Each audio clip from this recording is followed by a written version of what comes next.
for the Taylor Hatfield Fund to help out kids with special needs. Right. Well, see, you took my segue away, but you dove right into it like you normally do. I saw you taking a different fork of the road. Yeah. Well, no, I figured you were going to do just what you did and highlight it beautifully. The other thing is the events continue, but what we decided to do when we have special guests is to reserve as much time as we can to talk about why they're here and to celebrate with them something very exciting for us and for them. And we have Ed and Amy Coughlin, and they are the owners of Moonlight Winery. And something very, very special happened to them, and you happen to be there to witness it. Yeah. So, guys, thanks for coming in. Thank you. Yeah, glad to be here. So, last Saturday night, Greatest of the Grape, sold-out event, over 700 people for the 45th annual Oregon's longest-running celebration of wine down at Seven Feathers, with people there from all over the place. And in the course of the evening, people go around. You had, what was it, about 28 stations that people could go to? That's right, yeah. I think there were 28 wineries. And then paired up with restaurants. Right, and so you got, a wine paired with an item, and you just sort of slowly made your way around. I made a huge mistake. What's that? I was waiting for my VIP ticket. And for some reason, I'm still in the waiting. Never arrived. Yeah. I was thinking maybe as they talk about the winning wine, maybe we got to have a attempt to do a little taste. Or what did you bring with us to share? We've enjoyed some of the live music that's taking place in the studio, so we brought our instruments. That's actually the medal winner jingling against the bottle of wine. So, yeah, we're going to give you the first look at the 2014 Roussan Marsanne. We're introducing it tomorrow when we reopen our winery from the winter closure. And so we're supposed to swish and smell, right? Yeah. Ooh, you want to describe it, Amy? Smell. Well, Roussan Marsanne is Roussan Marsanne is a traditional Rhone blend. In fact, there are parts of the region where it is illegal to release the wine unless they're blended together. Those two varietals are blended together. Let me tell you, this is wonderful. Wow, that's nice and crisp. Yeah. The first thing out of my mouth is, my thought is, wow, you got a wild wine. Is there a wild category for next year? Thank you very much. Well, thanks, yeah. We hope you like it. We take some extra pain for our whites. We do ferment them in neutral oak barrels, and we do them in very small batches, which drives cellars crazy because you have to do a lot of care. The Roussan Marsanne there are two varietals in them from the Rhone. One is Roussan and the other Marsanne, and they were fermented separately in individual oak barrels, and that gives it a rich texture. You might get a little bit of honey, sort of a honey texture, a little honey aroma, and the Marsanne will give you maybe some nutty aromas. And it's crisp right now. It's just bottled, so. Man alive. Now, normally, now your room temperature right now, normally would you go that route, or would you chill it a bit? We would chill it, yeah. We actually brought it chilled, but you have a lot of warm equipment in here. So has this officially been released yet? No, tomorrow. So this is a pre-release taste that we get in our first public tasting. Hey, Kyle, numero uno. Don't anybody storm the building. Yeah. And I saw Shasta partaking of the goldfish. Yes, Ed wanted to bring those along. I've already cleansed the palate for your platinum. But we like to pair this wine with seafood, and so we brought some seafood with us. For you, seafood, goldfish. I just got back from the Coast Guard. Well, let's have a taste of your platinum and tell us about how you felt when they called your name up. Because you don't know. You really don't know, do you? I think, well, and I still don't know because I don't remember that moment. It was pretty shocking. We had a little clue on the night before. We went to a wine judge dinner. You can pour while you're talking, Noel. Come on here. Yeah, what's going on? Shasta's in a hurry here. So we went to the. There's times when words are less than. We went to the wine judge dinner at the country club, and it was our first ever encounter with Greatest of the Grape as patrons or winemakers. And so when we walked in, all of the wines that were used for the judging earlier in the day by the judges were displayed on the table and available for us to drink. And so we walked over to our bottle and we looked at it, and we saw that a lot of the wine was missing. And we thought, does that mean something? So we were like, but let's not get our hopes up, that you want to be careful because there's such great wine being judged at. Well, hey, one thing I think is important, we want you to know, as members of, we are part of the same community, how proud we are of the hard work. It doesn't happen overnight. You've already developed a reputation for really of excellence. And no matter what it is in life, if we're committed to excellence, the results seems to be so well worth it. And before we talk more about this particular wine, tell folks kind of how you got here and how long have you been here and all that kind of thing. Oh, sure. Well, address where you are now and how they can get to your place. Also. Right. Well, our winery and our home is on Old Garden Valley, 981 Old Garden Valley, on your way to River Forks. And we came here in 2005. We transplanted from Portland.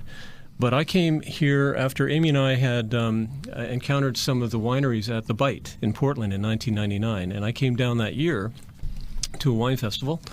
And I spent the afternoon with Philippe Girardet, and was just swept up in his stories of, how he had come to America.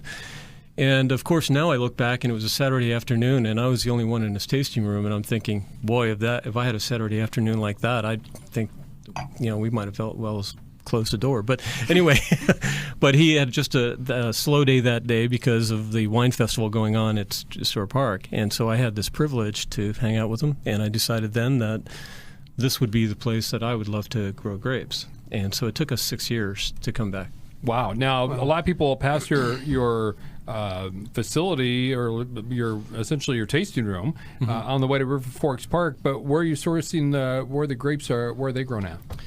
Well, we have go ahead, Amy. Oh, well, we have a vineyard just about 4 miles up the road. We call it Evensong, and our tasting room is Moonlight.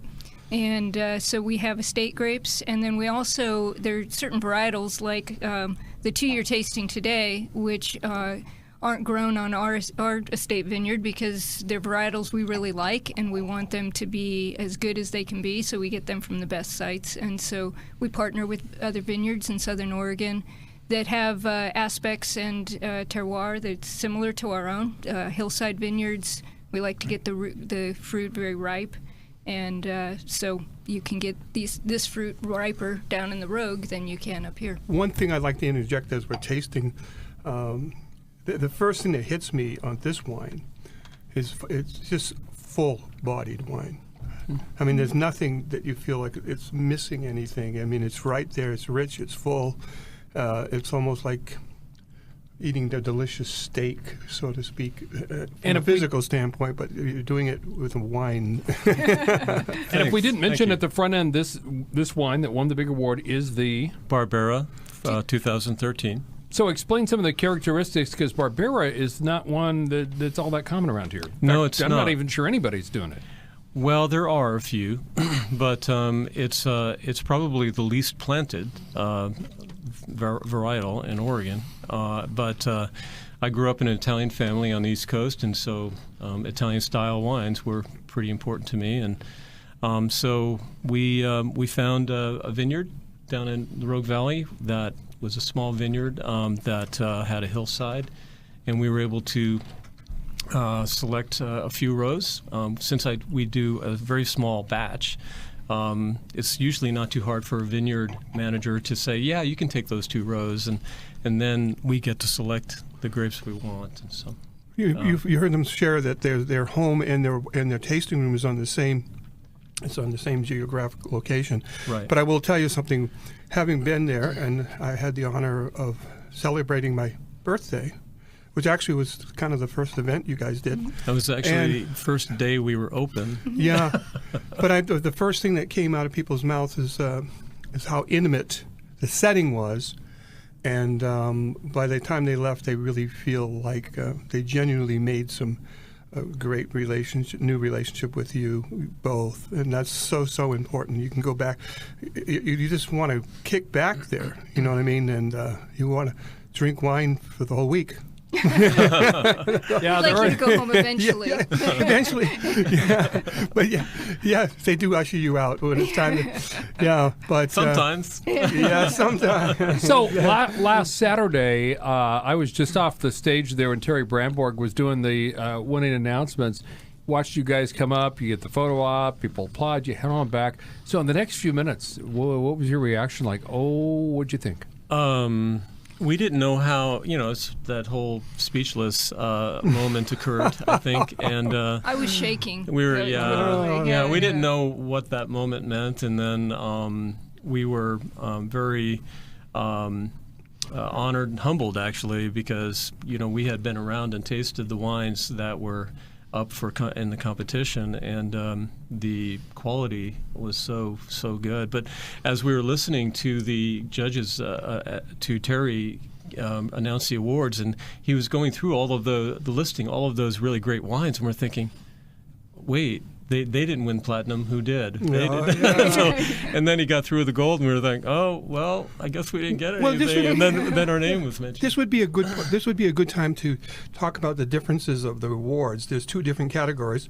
Right. One was a People's Choice, right, where people would just, and you get your friends to, affirm your wine, and you collect the votes, and you do the most popular wine as far as what they call People's Choice.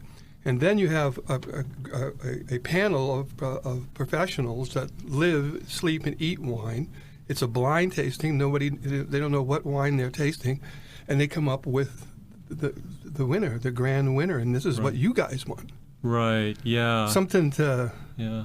Yeah. I mean, it's just not an also ran category. You know what I mean? Right. I mean, that is really indicative of the fact that these professionals were letting their palates and their experience and their whole life come into play to what they thought it was the best wine of the day.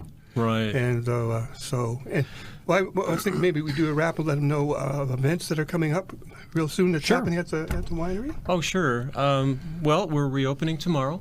We had been closed for the winter, and Amy, if you'd like to share. Yeah, we're open on Saturdays and Sundays, starting tomorrow. Saturdays noon to 7. We're open a little later than most other wineries, so moonlight, come by and enjoy the twilight hours, and then on Sundays 12 to 5.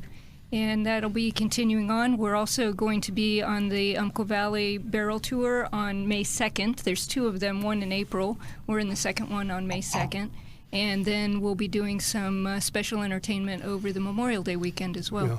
I was thinking, how flexible are we on the show? Because I was thinking maybe we could just dedicate the rest of the show to trying some other wines they may have brought. Well, except we're like already running behind. I thought we might cancel that until next week. We have people stacking in the hallway. Oh, come on, just fill the glass one more time. No, this is not the wine show. We should have brought more glasses. Thank you guys so much for bringing in the wine. And yeah, thanks for coming in. Congratulations. That's got to feel pretty awesome to pull that off, being brand new. Ed and Amy Coughlin, the community wants to thank you for your hard work and your commitment to excellence. And we'll be looking for the events that you do and continuance of just, you're just doing a great job. Thank you so much. Having us. Thank you both. Yeah. All right, more when we come back. It's Umpqua Valley Live on News Radio 1240 KQED.